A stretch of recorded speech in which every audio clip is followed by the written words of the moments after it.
So my name is Renee Perkins-Johnson. I'm a married mother of 2 adult children. I'm a founder of a nonprofit organization called Triumph Services, where I advocate for individuals who are survivors of trauma. Specifically, I'm working with individuals who are survivors of brain injury right now. I've also provided transitional housing for women coming home from prison. My focus is affordable housing. I have a demonstrated track record in working to provide solutions, also public accountability, and maintaining the quality of life for individuals in District 4. So aside from the textbook definition, what do you feel is the primary role and responsibility of the position for City Council District 4? The primary goal of the City Council member is to be a part of a collaborative team to advocate and represent the city.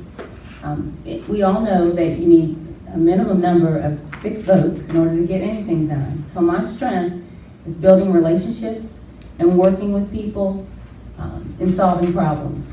So the primary role is to advocate for District 4, but also being able to work with others to get that done. It's to advocate. I've been working for advocating for others for the last 16 years directly, and I know how to get things done through building relationships, and that's what it's going to take. It's going to take collaboration, bipartisanship, if necessary, and it's representing and advocating and listening to the residents, but then working together to get something done, because what's good for the city is good for our district. What motivates you to serve the constituents of District 4? I, like Minister or Pastor Robinson, am also a servant. I started my organization after I lost my mother, so the organization was started in her honor to help women who are struggling. I expanded the population and mission to serve survivors of brain injury after personal tragedy in my life with a family member. So I know how it is to be in a situation and to need help and to need advocacy. And there are so many that don't have that. So I've worked with serving others. I know that advocacy matters. I've seen it make a difference in people's lives. I know how to do it. I know how to get things done, how to hold public officials accountable. So what motivates me to serve, again, is because I know that advocacy matters. And I know that I can be a voice. I know that I can get things done. And I just want to do that for the residents of District 4. This question is twofold. What do you see as the top priority issues facing District 4, and how do you plan to support resolution?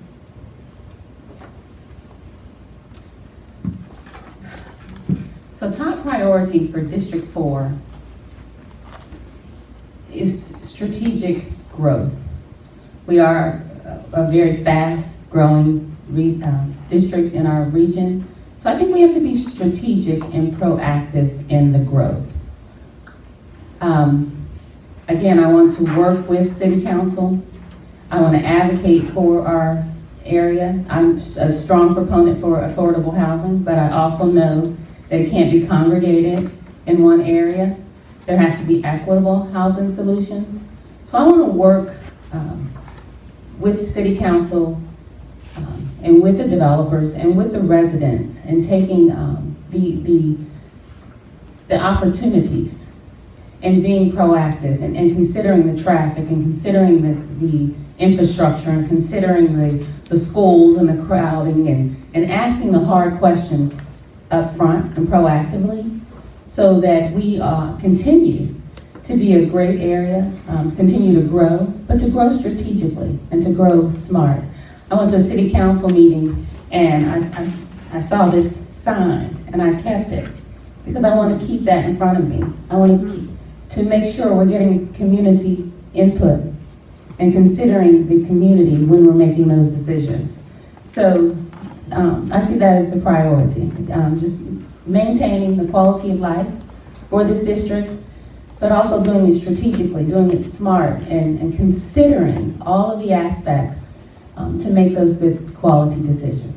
What is your action plan to gather citizen concerns and communicate actions you've taken regarding their concerns?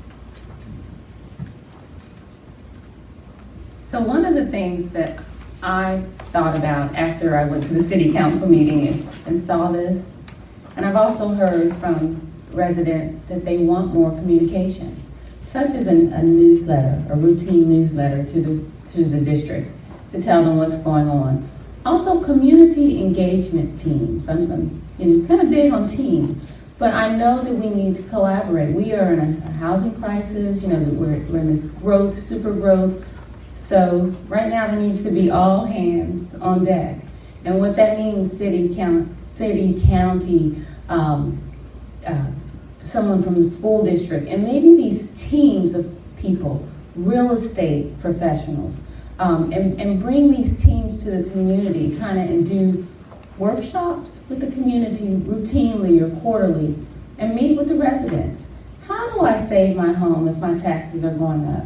And bringing the solutions, or at least the individuals with the answers to the community. So to really involve the community, bringing neighborhood leaders and meeting with the community routinely. Are there solutions for gentrification?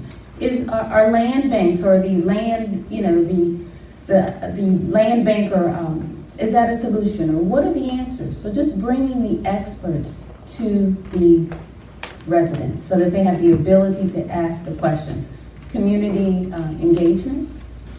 And that's what I'd like to do. I'd like to do that routinely, and also being accessible. I'm huge on public accountability. I've worked in public government before. So being accessible to the residents, and that's just the way that I really want to engage the public. Someone asked me what I want my legacy or my accomplishment to be. I want to leave the district better than it was when I started, but I want my reputation to have been that I solved problems. So. Hi, this question is for all the candidates. My name is Robert. I've heard a lot of proposals here about increasing police patrols, increasing pay for police officers, increasing pay for teachers. How do you guys propose to pay for that? So having experience in leadership and board governance, I'm used to working with budget and managing budgets. So it is about managing. It's about leadership. It's about strategy. It's about stewardship. So once I would be on the council and work with the other council members, it would be a matter of being effective and efficient and looking at the priorities of the city and working on it from there and just making cuts where you need to, or increases, or whatever that would take to look at the priorities of the city and managing it. It's part of management, it's part of leadership, and budgeting. If you're in management or manage your own household, that is part of the work. But where the accountability comes in is being effective and being strategic and being accountable to the citizens. So that's how that will be done. Good evening, everyone. My name is Mike. I don't know my precinct number. So I'm sort of new to the area of District 4. I'm retired military myself after 22 years of service. Thank you for your service. Hey, keep paying them taxes. That's how you get. All right, just a real quick question. Everybody here is probably more than qualified to be a council member. What I want to know is that competing against the other 6 districts, right? You're going to be up there in front of there. What is your plan, your strategy to advocate for our priorities in District 4? Now keep in mind, this is a very diverse district. So how are you going to compete for all those interests and still be able to advocate for District 4 and their priorities? As I stated in the beginning, one of my strengths is building relationships. So it's not a strategic alliance. That sounds so big brother-ish to me, so it's not just that. It's really building relationships and building collaboration. And working on a team to get things done. One of the things that I admire City Council, they're all servants. I believe that they all want the best for their district and the city. Same thing with the candidates. We're here to serve. So it's working on a team and doing what's best for the district. Yes, I'm going to advocate for the district. I am an advocate. I've said advocacy matters. I'm going to fight. I get things done. But also, that's through building relationships and collaboration. So I would collaborate, and I would work to try to work collaboratively with everyone, and not just strategically with alliances, but hopefully to have allegiance with everyone on the team so that we can get things done to improve our district. How's everybody doing today? My name is Justin. It's nice to meet you all. Okay. So my question is, what specific initiatives or programs do you know of that you would like to uplift further or support with the position of City Council Chair? So one of the reasons why I decided to run is I was helping an individual with disability find employment and housing. And on a fixed income, there was just no housing immediately available. I mean, literally, I could not find this disabled individual housing on a fixed income. So my priority is affordable housing. Charlotte's not going to build their way out of this crisis, so we've got to come up with incentives. The landlords are incentives some way, but there's a crisis. And so that's my initiative that I would concentrate primarily on, is solving this problem. We have veterans that are homeless. We have disabled individuals that are homeless. We've got to focus on that crisis. My name's Brian. Malik Creek Elementary School is my precinct number, or no, location. Simple question, the hardest question tonight. The quarter-cent sales tax for arts, who's voting for it? All you need to raise your hand if you're voting for it. I'm just curious. I would vote for it. Hi, my name is Bruce, and my question is a little longer than that. That's okay. I'm a local real estate investor, and I've been through the affordable housing process of rezoning and obtaining financing for affordable housing through City Council and some of the groups that are involved there, and it's devastating. Mm-hmm. In my experience, the City Council has publicly stated certain things, certain goals that they want to make. But as you work with city staff and some of the other groups on the financing side, those decisions that they make and the requirements that they give developers don't match up with our ability to help the council meet those goals. So my question to you is, what would you do to help improve the effectiveness, not efficiency, but the effectiveness of all the various components in rezoning and in financing for affordable housing projects so we can get these 34,000 units built? What would you do specifically to improve that effectiveness so that these groups work together?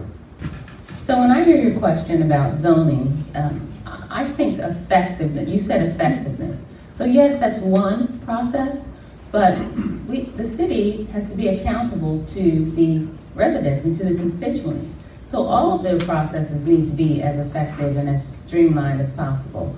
One of the things that we can do, or the city can do, is to do an evaluation, a 360, like you do in leadership, a 360 evaluation. Let's hear from the residents. How are we doing? And then take action behind that. So if there's a problem in the zoning process, or you're not getting the answers, I saw on the news where there was a public information request to one of the city departments. There wasn't answered.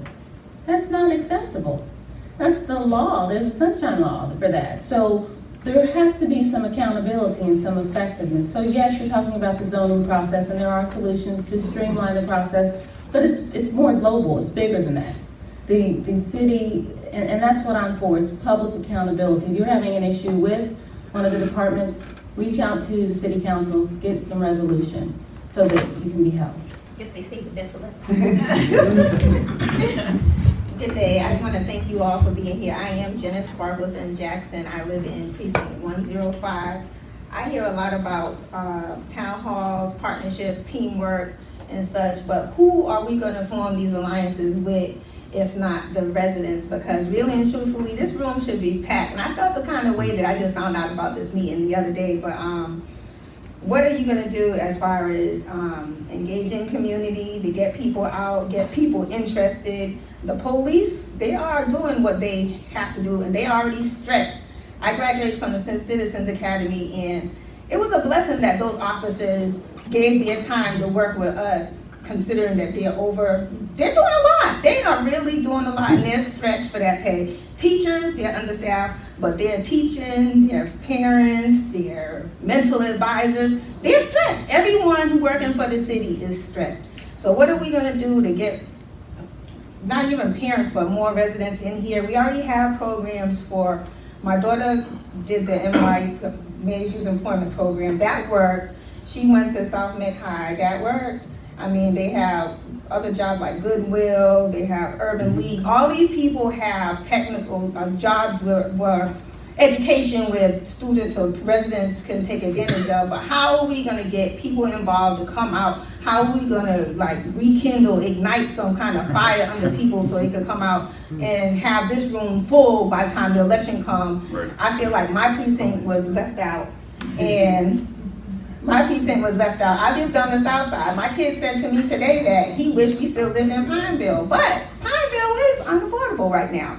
We couldn't find anything under $200,000 when we were looking. So when you're talking about affordable homes, what are we gonna do? Even with I love the idea of the tiny homes, well, we all can't live in there. I come from you know what I mean? But I just wanna know what we're gonna do to engage the community, get everybody back on one page. We're not gonna be on one page, but just get people more involved and aware and let us know what's going on outside of election time, including election time. What comes to my mind is be the change you want to see. So I know that we're all active and engaged, but your precinct, perhaps if you reached out to your precinct chair and asked them if they needed some help, perhaps they need help and they need help getting volunteers. So it really is just being the change that you want to see. Gathering your neighbors. If you're involved, if you're precinct chair, and you know, we serve and we have good intentions. So if they're not able to get the information to you, then you know, say, hey, can I help you? And then you can commit to bringing, you know, the to some neighbors.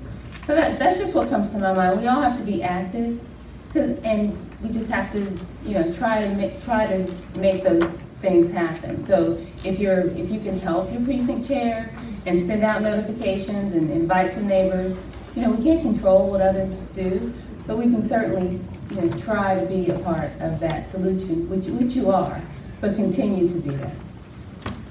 Yeah, hi, my name is Gina Navarrete. I'm not in District 4. I'm actually running for District 6. I was not going to ask a question because I'm not in District 4, but I actually wanted to follow up with the gentleman's question about the 4% tax sale, and that only one person raised their hand. And I wanted to know why you would or you would not raise. Why you're pro or against raising the tax? So arts are important in building the culture and building the diversity and the economy. But I didn't raise my hand either because there are priorities. Again, we have a housing shortage, and I just believe it's a matter, for me, of priorities, but the voters will decide that in November. Thank you, candidates. Thank you, audience.